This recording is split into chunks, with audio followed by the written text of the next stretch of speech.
All right, everybody, welcome back to the #1 television program in the history of the entire universe.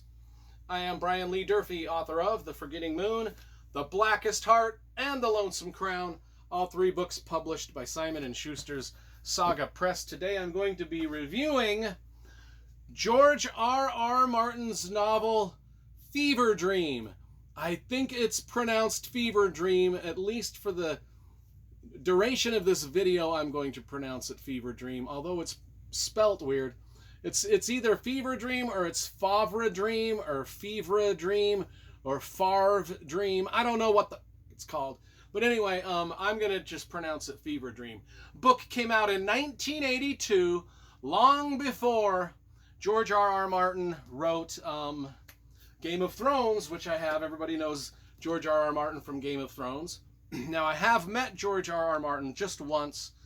It was about 25 years ago in the World Science Fiction Convention in San Antonio, Tennessee. That's not where San Antonio is. The fuck is that? Texas. San Antonio, Texas. World Science Fiction Convention. That's where I met him. He did sign my book there. I always show my signed books. Anyway, so 1982 is when this one came out, one of his earlier novels. Let's talk about the cover first, because you know I love graphic design and cover illustration. This is not the original cover. This is a cover they did for this paperback version, probably in the early 2000s when this came out. I think that's when I bought it. Let's see, 2000 and, it doesn't say here, whatever. Anyway, it came out. It's not the original cover. Do I like the cover? You know, I love graphic design and cover illustration. This is sort of ho-hum. I mean, it's kind of got an elegant little look to it. I don't mind sort of the style of it, but everything in it's Photoshop nonsense. I mean, the girl is a Photoshop, the bat is Photoshopped, and I mean, there's nothing illustrative or really creative about it. It's just photo shit put together, and it's early, and then they kind of toned it all blue. It's okay. It's okay. Let's just say that. So what is this book about? Well, it's kind of George R.R. Martin's take on a vampire story. It's kind of a cross between the Stephen King, Mark Twain, and Interview with the Vampire. That's kind of what I would describe it as overall, in tone and theme and things like that. The writing style is very crisp and clean. It's done very well. I don't think it's quite as... I mean, Game of Thrones has some of the Game of Thrones novels has some of the best writing in it that I've ever read. I mean, George R.R. Martin's writing in the Game of Thrones is just spot on perfect in every measure of the word, spot on perfect. This, I can tell it's not quite as, the prose just doesn't sing to me like it did in the Game of Thrones. But that being said, it's still top tier prose.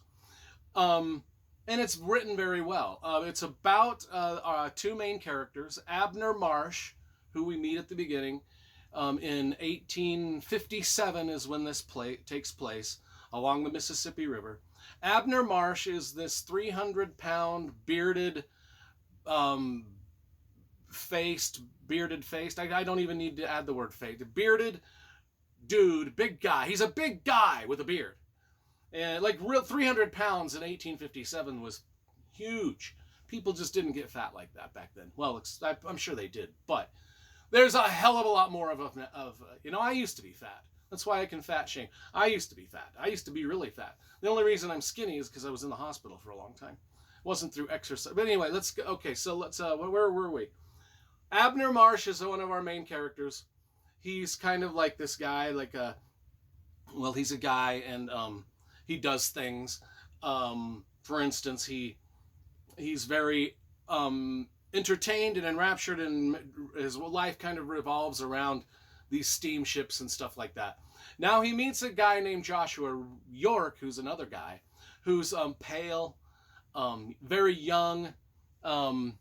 He's handsome, he's striking, he's blonde-haired, he's got these gray eyes that are as gray as my beanie, that just are piercing. Very unusual eyes, very unusual looking guy, because he's a vampire, we find out.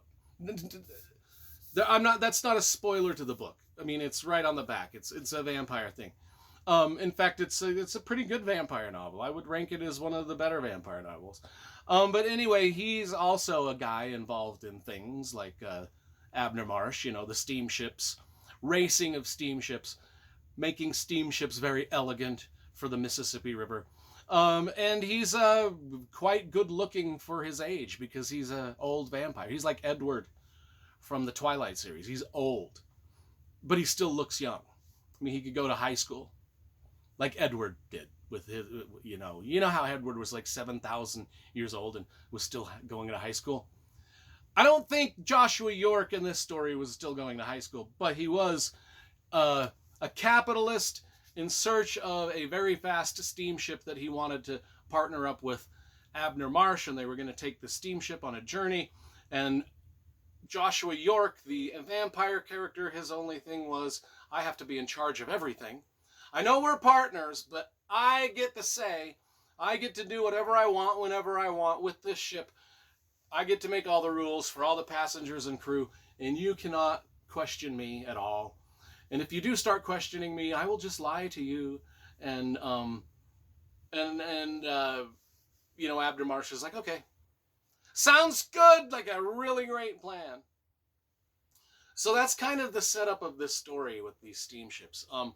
Now there's a separate kind of storyline going down in New Orleans at the time where there's a coven of vampires that are out purchasing slaves and other things so they can drink their blood, and it's a bloody book in a lot of ways. It's very and when George R.R. Martin gets down to New Orleans and talks about the slave trade, I will just say there's a few N-words thrown around. I'm just saying there's a few, probably more than I've ever read in any book in my life, but whatever, that's the way they talk down then. And so I'll read the back because I've done a horseshit job of describing this so far. I really like the book, and I hadn't read it since 2004 probably. When struggling riverboat captain Abner Marsh receives an offer of partnership from a wealthy aristocrat, he suspects something is amiss. But when he meets the hauntingly pale and beautiful and steely-eyed Joshua York, he is certain that something's amiss. For York doesn't care that the icy winter of 1857 has wiped out all but one of Marsh's dilapidated fleet, nor does he care that he won't earn back his investment in a decade. York has his own reasons for wanting to traverse the powerful Mississippi, and they are to be none of Marsh's concern. Don't ask, he says, or I'll lie to you. No matter how bizarre, arbitrary, or capricious his actions may prove, don't ask. Marsh meant to turn down York's offer. It was too full of secrets that spelled danger, but the promise of both gold and a grand new boat that could make history crushed his resolve, coupled with the terrible force of York's mesmerizing gaze. Yeah, vampires have mesmerizing gazes. I mean, when we're out and about and we see them, we know them. We know it when we see it. Not until the maiden voyage of his new side-wheeler steamship Favre Dream,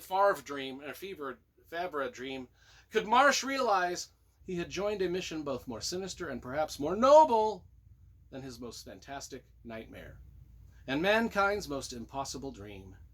Here is a spellbinding tale of a vampire's quest. See, I told you I wasn't spoiling anything by saying he was a vampire. A vampire's quest to unite his race with humanity. Of a garrulous, I love that word, garrulous. Of a garrulous riverman's dream of immortality, and of the undying legend of the steamboat era, and a majestic ancient river. I give this about an 8 out of 10. It's a solid novel. I don't consider it really a horror novel, more of a literary piece of vampire fiction, if there is such a thing. So Favre Dream, 8 out of 10 for me.